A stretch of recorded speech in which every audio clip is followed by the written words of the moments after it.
नमस्कार दोस्तों। आइए आज हम विज्ञान के अति महत्वपूर्ण 50 प्रश्नों का अध्ययन करते हैं। दोस्तों, ये जो 50 प्रश्न आज हम करवाएंगे, ऐसे ही दोस्तों सप्ताह के 5 दिन सोमवार से शुक्रवार तक 50-50 प्रश्न करवाएंगे। इसके बाद जो है इन्हीं 50 प्रश्नों में से दोस्तों शनिवार को 50 प्रश्न का मेगा टेस्ट होगा, जिसमें विजेता को पुरस्कार भी दिया जाएगा। आइए दोस्तों देखते हैं पहला प्रश्न है, कोशिका सजीवों की रचनात्मक एवं क्रियात्मक इकाई है। दूसरा है, कोशिका के अभाव में सजीव के शरीर का निर्माण संभव नहीं है।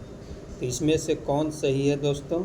ऑप्शन है केवल 1, बी केवल 2, सी केवल 1 तथा 2 दोनों, डी न तो 1 तथा 2। इस प्रश्न का सही उत्तर है दोस्तों सी, 1 और 2 दोनों। प्रश्न संख्या 2 को देखते हैं दोस्तों। कोशिका के किस भाग को सम्मिलित रूप से साइटोसोम कहा जाता है?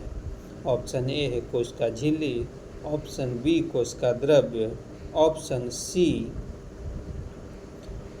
सी है झिल्ली कोशिका द्रव्य स्थित कोशिकांग, ऑप्शन डी है इनमें से सभी। इस प्रश्न का सही उत्तर होगा दोस्तों ऑप्शन डी, इनमें से सभी। तीसरा प्रश्न है, साइटोसोम के अंतर्गत निम्नलिखित में कौन एक शामिल नहीं है?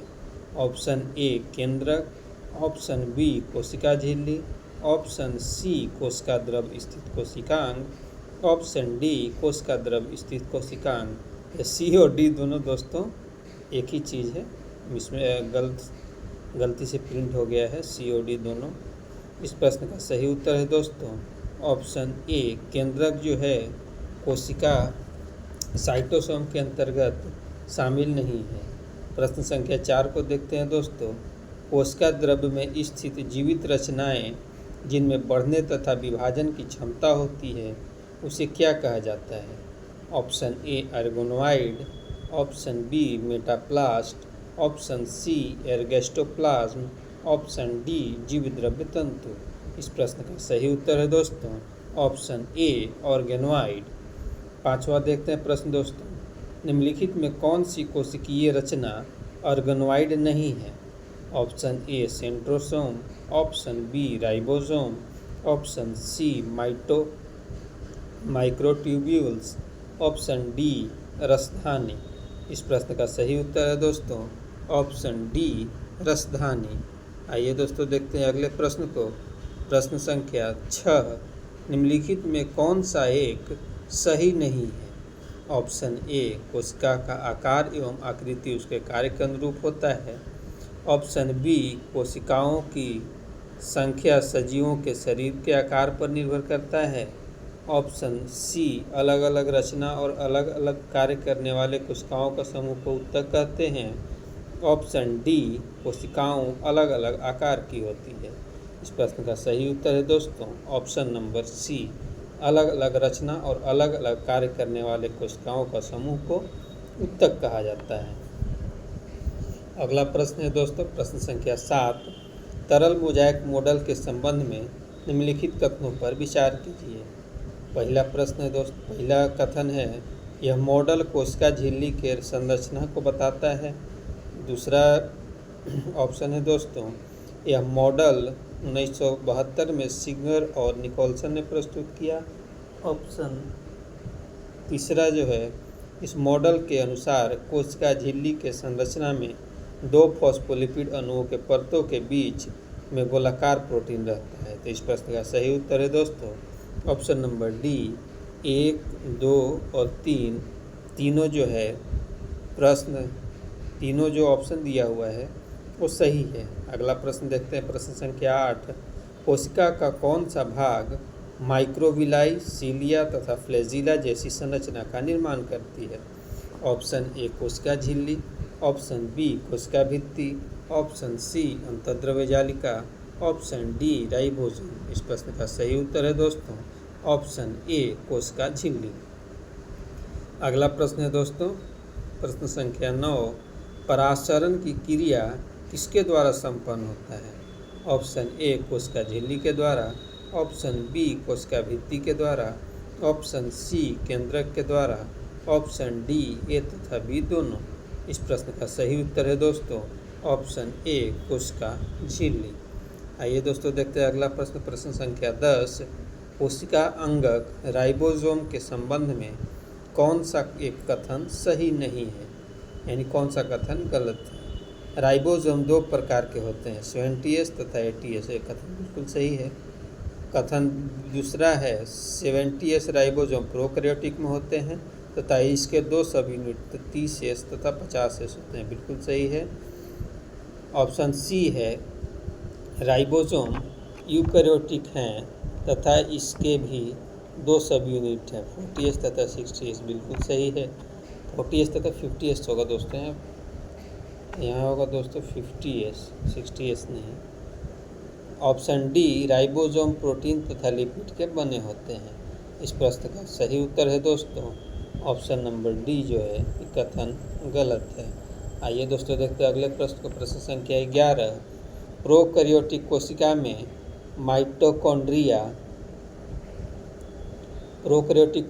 माइटोकॉन्ड्रिया के सदृश कौन सी रचना पाई जाती है जो श्वसन तथा कोशिका विभाजन का कार्य करती है। Option A mesosome, option B spherosome, option C glycosome, option D peroxin. इस प्रश्न का सही उत्तर है दोस्तों ऑप्शन ए मीसोसोम। आइए दोस्तों देखते हैं अगले प्रश्न, प्रश्न संख्या 12। कोशिका के अंदर ग्लाइकोलिपिड व ग्लाइकोप्रोटीन निर्माण का सक्रिय स्थल कौन है। ऑप्शन ए अंतःद्रव्यिक जालिका, option B ribosome, option C गोल्गिकाय, ऑप्शन डी लवक। इस प्रश्न का सही उत्तर है दोस्तों ऑप्शन सी गोल्गिकाय। निम्नलिखित में कौन सी कोशिकीय संरचना कोशिकीय परिवहन तंत्र का निर्माण करती है तथा केंद्रक से कोशिका द्रव में आनुवांशिक पदार्थों को ले जाने का पथ बनाती है। Option A ribosome, option B गोल्गिकाय, ऑप्शन सी केंद्रक, ऑप्शन डी अंतःद्रव्यिक जालिका। इस प्रश्न का सही उत्तर है दोस्तों ऑप्शन डी अंतःद्रव्य जालिका। आइए दोस्तों देखते हैं अगले प्रश्न को, प्रश्न संख्या 14। निम्नलिखित कथनों पर विचार कीजिए। ऑप्शन ए चिकनी अंतःद्रव्यिक जालिका प्रोटीन के संश्लेषण तथा स्रावन में भाग लेते हैं। खुदरी अंतःद्रव्यिक जालिका लिपिड तथा स्टेरॉइड के संश्लेषण में सहायक होते हैं। दोस्तों दोनों कथन गलत है क्योंकि दोनों इसका इसमें और इसका इसमें डिस्क्रिप्शन दे दिया है। इस प्रश्न का सही उत्तर है दोस्तों न तो एक न ही दो सही है। अगला देखिए, कोशिकीय का अचल संपत्ति किसे कहा जाता है दोस्तों। ए लिपिड, बी सेल्यूलोज, सी न्यूक्लिक अम्ल, डी प्रोटीन। इस प्रश्न का सही उत्तर है दोस्तों न्यूक्लिक एसिड। आइए दोस्तों देखते हैं अगले प्रश्न को, प्रश्न संख्या 16। निम्नलिखित कथनों पर विचार कीजिए। माइटोकॉन्ड्रिया कोशिका में पाए जाने वाले सबसे बड़ा अंगक है। हरित लवक को कोशिका का रसोई घर कहा जाता है तथा हरित लवक को कोशिका का रसोई घर कहा जाता है। गोल्गिकाय को कोशिका के अणुओं का ट्रैफिक कंट्रोलर कहा जाता है। इस प्रश्न का सही उत्तर है दोस्तों प्रश्न संख्या डी यानी सभी सही है। आइए दोस्तों देखते हैं अगले प्रश्न को। निम्नलिखित कथनों पर विचार कीजिए। डीएनए को आनुवांशिक पदार्थ कहा जाता है, जीन को आनुवांशिक इकाई कहा जाता है। दोनों कथन है दोस्तों सही है। आइए दोस्तों देखते हैं अगले प्रश्न को, प्रश्न संख्या 18। प्रश्न संख्या 18 में क्या कहता है दोस्तों, कोशिका के अंदर निम्नलिखित में से कौन सा कार्य गोल्गिकाय द्वारा नहीं किया जाता है। ए पैकेजिंग, बी स्टोरेज, सी श्रवण, डी अंतःकोशिकीय पाचन। इस प्रश्न का सही उत्तर होगा दोस्तों ऑप्शन नंबर डी अंतःकोशिकीय पाचन। प्रश्न संख्या 19 को देखते हैं। कोशिका का पावर हाउस किसे कहा जाता है दोस्तों। माइटोकॉन्ड्रिया का बिल्कुल सही है। सबसे बड़ा अंगक कौन है, लवक, बिल्कुल सही है। आत्महत्या की थैली किसको कहते हैं, लाइसोसोम को, बिल्कुल सही है। पायलट का स्पिरोसोम को कहते हैं, ये दोस्तों गलत है। आइए देखते हैं अगले प्रश्न को, प्रश्न संख्या 20। निम्नलिखित में से कौन सा अर्ध स्वायत्त कोशिकांग है? ऑप्शन ए हरित लवक, ऑप्शन बी माइटोकॉन्ड्रिया। इस प्रश्न का सही उत्तर है दोस्तों ऑप्शन सी, ए तथा बी दोनों। आइए देखते हैं अगले प्रश्न को। प्रोकैरियोटिक कोशिका में किस कोशिकांग का अभाव होता है? एक गोल्गी काय, बी माइटोकॉन्ड्रिया, सी तीसरा जो है अंतःद्रव्य जालिका, चौथा हरित लवक, पांचवा डीएनए। इस प्रश्न का सही उत्तर है दोस्तों ऑप्शन नंबर बी, गोल्गी काय, माइटोकॉन्ड्रिया, अंतःद्रव्य जालिका, हरित लवक, ये चारों का अभाव होता है, लेकिन डीएनए जो है पाया जाता है। अगले प्रश्न को देखते हैं। प्रश्न संख्या 22, निम्नलिखित में कौन सी रचनाएं पादप कोशिका में पाए जाते हैं परंतु जंतु कोशिका में नहीं? ऑप्शन ए लवक, ऑप्शन बी कोशिका भित्ति, ऑप्शन सी बड़ी रिक्तिका, ऑप्शन डी इनमें से सभी। इस प्रश्न का सही उत्तर होगा दोस्तों ऑप्शन डी इनमें से सभी। आइए दोस्तों देखते हैं अगले प्रश्न को। प्रश्न संख्या 23, निम्नलिखित में कौन सी रचना जंतु कोशिका में पाए जाते हैं परंतु पौधे की कोशिका में नहीं? Option A mitochondria, option B lysosome, option C centrosome, option D कोशिका झिल्ली। इस प्रश्न का सही उत्तर होगा दोस्तों ऑप्शन सी सेंट्रोसोम। आइए दोस्तों देखते हैं अगले प्रश्न को। प्रश्न संख्या 24, कोशिका सिद्धांत किसने प्रस्तुत किया दोस्तों? ऑप्शन ए स्लाइडेन-स्वान, ऑप्शन बी, इसको ज़्यादा ऑप्शन पढ़ने की ज़रूरत ही नहीं है, ये प्रचलित क्वेश्चन दोस्तों स्लाइडेन-स्वान। ये देखते हैं अगले प्रश्न को। प्रश्न संख्या 25, कोशिका सिद्धांत के अनुसार कोशिका विभाजन में मुख्य सृष्टिकर्ता की भूमिका कौन निभाता है? Option A centrosome, option B केंद्रक, option C ribosome, option D Golgi body. इस प्रश्न का सही उत्तर है दोस्तों ऑप्शन ए सेंट्रोसोम। आइए दोस्तों देखते हैं अगले प्रश्न को। प्रश्न संख्या 26, निम्नलिखित में से किस कोशिका अंगक से लाइसोसोम बनता है? ऑप्शन ए गोल्गी काय, option B ribosome, option C mitochondria, option D अंतःद्रव्य जालिका। इस प्रश्न का सही उत्तर है दोस्तों ऑप्शन ए गोल्गी काय। आइए दोस्तों देखते हैं अगले प्रश्न को। प्रश्न संख्या 27, निम्नलिखित में से कौन सा कोशिका अंगक अपने डीएनए में उपस्थित जीन को सम्मिलित करते हुए इसके स्वयं के प्रोटीन का संश्लेषण करता है? Option A mitochondria, option B लवक, ऑप्शन सी तथा बी दोनों, ऑप्शन डी अंतःद्रव्य जालिका। इस प्रश्न का सही उत्तर है दोस्तों ऑप्शन सी माइटोकॉन्ड्रिया तथा लवक दोनों। आइए दोस्तों देखते हैं अगले प्रश्न को। प्रश्न संख्या 28, प्रश्न संख्या 28 में क्या कहता है दोस्तों? निम्नलिखित कथनों पर विचार कीजिए। ऐसी कोशिका जिनमें केंद्रक झिल्ली नहीं होती है एवं वास्तविक केंद्रक नहीं होता है उसको प्रोकैरियोटिक कहते हैं। जी बिल्कुल। वैसे कोशिका जिसमें केंद्रक पूर्ण रूप से विकसित तथा झिल्ली से घिरा होता है उसको यूकैरियोटिक कहते हैं। बिल्कुल सही है। इस प्रश्न का सही उत्तर होगा दोस्तों ऑप्शन सी ए तथा बी दोनों। आइए अगले प्रश्न को देखते हैं। प्रश्न संख्या 29, निम्नलिखित में से कौन सा कोशिका अंगक अपने आकृति को तुरंत परिस्थिति के अनुसार बदल सकता है? Option A ribosome, option B lysosome, option C mitochondria, option D centrosome. इस प्रश्न का सही उत्तर होगा दोस्तों ऑप्शन सी माइटोकॉन्ड्रिया। आइए देखते हैं अगले प्रश्न को। प्रश्न संख्या 30, मनुष्य के शरीर में तंत्रिका कोशिका होते हैं। तंत्रिका कोशिका क्या है? सबसे छोटी कोशिका, अनियमित कोशिका, इसको दोस्तों कहने की ज़रूरत नहीं है। इस प्रश्न का सही उत्तर होगा दोस्तों ऑप्शन सी सबसे बड़ी कोशिका। ये दोस्तों बहुत ही फेमस क्वेश्चन है। आइए दोस्तों देखते हैं अगले प्रश्न को। प्रश्न संख्या 31, एक प्रारूपिक कोशिका के अंतर्गत क्या होता है?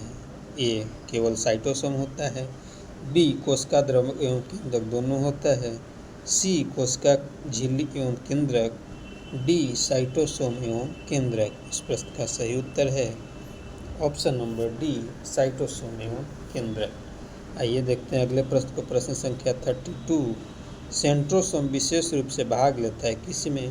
कोशिका द्रव्य के निर्माण में, केंद्रक के विभाजन में, कोशिका विभाजन में, कोशिकांग के निर्माण में। इस प्रश्न का सही उत्तर है कोशिका विभाजन में। आइए दोस्तों देखते हैं अगले प्रश्न को। प्रश्न संख्या 33। प्रश्न संख्या 33 में कहता है दोस्तों, क्या कहता है? कोशिका को यांत्रिक सहायता पाता है किससे? गोल्गी से, केंद्रक से, केंद्रिका से कि अंतःद्रव्य जालिका से? इस प्रश्न का सही उत्तर होगा दोस्तों ऑप्शन डी, अंतःद्रव्य जालिका से। अगला प्रश्न है 70S राइबोसोम पाया जाता है किसमें? यूकैरियोटिक में, प्रोकैरियोटिक में, सभी जीवों में या सभी जंतुओं में? तो ये तो सबसे आसान प्रश्न है दोस्तों।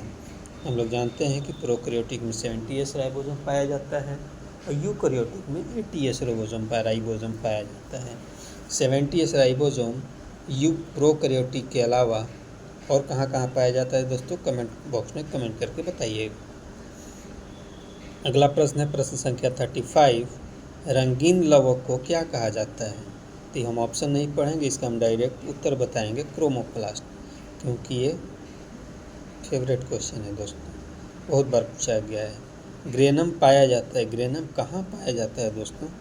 राइबोसोम में, क्लोरोप्लास्ट में, माइटोकॉन्ड्रिया में, केंद्रक में? इस प्रश्न का सही उत्तर होगा दोस्तों ऑप्शन बी, क्लोरोप्लास्ट में ग्रेनम पाया जाता है। अगला प्रश्न है प्रश्न संख्या 37। प्लाज्मा झिल्ली को बनाता है कौन? प्रोटीन बनाता है, सेल्यूलोज बनाता है, वसा बनाता है, लिपोप्रोटीन बनाता है? तो आपका उत्तर दिखाई दे रहा होगा, झलक रहा होगा दोस्तों, लिपोप्रोटीन। अगला प्रश्न है प्रश्न संख्या 38। प्रोटीन संश्लेषण से संबंध है, कौन सा जो इसमें ऑप्शन है वो प्रोटीन संश्लेषण से संबंध रखता है? केंद्रक रखता है कि राइबोसोम रखता है कि क्रोमेटिन रहता है कि कोशिका झिल्ली रखता है? तो दोस्तों राइबोसोम रहता है। हम जानते हैं कि जो इंडोप्लाज्मिक रेटिकुलम है उसके रफ सरफेस पे जो है राइबोसोम का संश्लेषण होता है। इस प्रश्न का सही उत्तर होगा दोस्तों ऑप्शन बी, क्रोमोसोम के अंतिम सिरा को क्या कहा जाता है दोस्तों? क्रोमोसोम के अंतिम सिरा को टीलोमेयर, टेल यानी पूंछ अंतिम होता है। जैसे कोई जीव है दोस्तों, इसका पूंछ अंतिम होता है, तो पूंछ टेल यानी अंतिम सिरा टेलोमेयर। केंद्रक झिल्ली एवं माइटोकॉन्ड्रिया नहीं होता है, क्या नहीं होता है?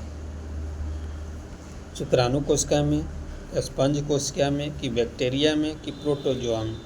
तो दोस्तों बैक्टीरिया में नहीं होता है, क्योंकि बैक्टीरिया जो है प्रोकैरियोटिक, जी प्रोकैरियोटिक है।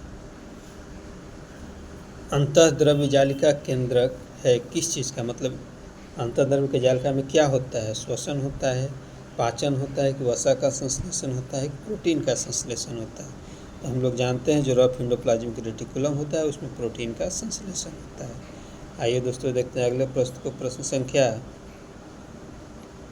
40 तो देख लिए थे दोस्तों, 41 भी देख लिए थे। प्रश्न संख्या 42 में देखते हैं दोस्तों, निम्नांकित किसकी अनुपस्थिति से पादप कोशिका जंतु कोशिका से भिन्न होता है? यानी कौन सा ऐसा कोशिकांग है जो पादप कोशिका में पाया जाता है परंतु जंतु कोशिका में नहीं? माइटोकॉन्ड्रिया पादप कोशिका में पाया जाता है, राइबोसोम भी पादप कोशिका में पाया जाता है, एंडोप्लाज्मिक रेटिकुलम भी पादप कोशिका में पाया जाता है, परंतु जो सी है दोस्तों सेंट्रियोल जो है ये पादप कोशिका में नहीं पाया जाता है। आइए दोस्तों देखते हैं अगला, लाइसोसोम में जमा रहता है, क्या जमा रहता है दोस्तों? तो लाइसोसोम को आत्महत्या की थैली भी कहा जाता है। तो लाइसोसोम में क्या ऐसा चीज़ पाया जाता है जिससे आत्महत्या की थैली कहा जाता है? तो पाचक एंजाइम पाया जाता है दोस्तों, इसीलिए जो कोशिकांग होते हैं उसको पचा डालता है, इसीलिए इसको आत्महत्या की थैली बोलते हैं। माइटोकॉन्ड्रिया का दीवार किससे बना होता है? माइटोकॉन्ड्रिया का दीवार दोस्तों बना होता है लिपोप्रोटीन से। ऑप्शन ए प्रोटीन से कि वसा से, कार्बोहाइड्रेट से? हम जानते हैं कि माइटोकॉन्ड्रिया का दीवार जो है लिपोप्रोटीन से बना होता है। अगला क्वेश्चन देखते हैं, माइटोकॉन्ड्रिया का संबंध किससे है? यानी माइटोकॉन्ड्रिया क्या करता है? एडीपी के निर्माण करता है कि एटीपी के निर्माण करता है? तो दोस्तों यह एटीपी का निर्माण करता है। एटीपी का पूर्ण रूप होता है दोस्तों एडिनोसिन ट्राइफॉस्फेट, जिसको एनर्जी क्वाइन ऑफ एनर्जी भी कहा जाता है। पॉलीसोम क्या है? तो पॉलीसोम है क्या दोस्तों? या डीएनए आरएनए का मिक्सचर है? नहीं। DNA plus ribosome? नहीं।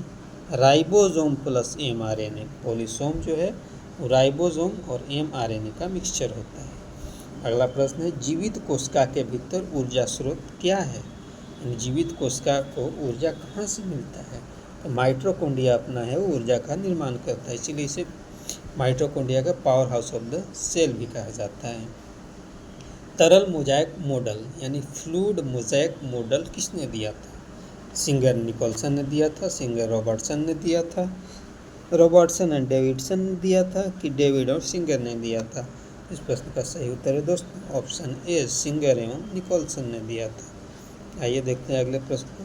प्रश्न संख्या 49। प्रश्न संख्या 49 को देखते हैं दोस्तों। प्रश्न संख्या 49, कोशिका भित्ति किस में पाया जाता है? जंतु कोशिका में कि अमीबा में कि यूग्लिया में कि पादप कोशिका में? हम लोग जानते हैं दोस्तों जंतु कोशिका भित्ति पादप कोशिका में पाया जाता है। अगला प्रश्न, अवर्णी लवक का मुख्य कार्य क्या है? प्रकाश का संश्लेषण कार्य है दोस्तों हरित लवक का।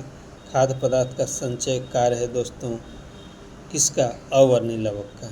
अवर्णी यानी जिसमें कोई कलर नहीं होता, ऐसा लवक का काम क्या है? खाद्य पदार्थों का संचय करना। दोस्तों अगर आपको वीडियो अच्छा लगा होगा तो लाइक सब्सक्राइब शेयर कीजिएगा, और साथ ही साथ दोस्तों ये वीडियो का मेरा मेन मकसद है कि आपका सबसे दोस्तों देखिए सिलेक्शन में जो सबसे कमी होता है वो रिवीजन का कमी होता है। जो रिवीजन प्रॉपर तरीके से कर रहा है दोस्तों उसका सिलेक्शन अवश्य ही होता है। तो हम दोस्तों इस सीरीज़ के माध्यम से आपको रिवीजन करवाएंगे, चैप्टर वाइज हर एक प्रश्न को रिवीजन करवाएंगे। 5 दिन दोस्तों 50-50 प्रश्न का वीडियो देंगे आपको इस यूट्यूब चैनल पर, वीना एजुकेशन यूट्यूब चैनल पर। और इस वीडियो को आप देखेंगे 5 दिन, और छठे दिन यानी शनिवार को, ये हर हफ्ते शेड्यूल चलेगा दोस्तों, छठे दिन शनिवार को एक टेस्ट का आयोजन करेंगे। और टेस्ट में जो प्रश्न होगा दोस्तों इन्हीं 50-50 यानी 250 प्रश्नों में से ही वो 50 प्रश्न होगा, जिसको जो टेस्ट है वो जो टेस्ट है दोस्तों वीना एजुकेशन के यूट्यूब चैनल पे जो वीडियो चल रहा है उसका जो है टेस्ट वीना एजुकेशन के टेलीग्राम चैनल पे होगा। वहाँ दोस्तों टेलीग्राम चैनल पे आप जुड़िएगा और वहाँ प्रश्न को दिया जाएगा, प्रश्न बना करके उसका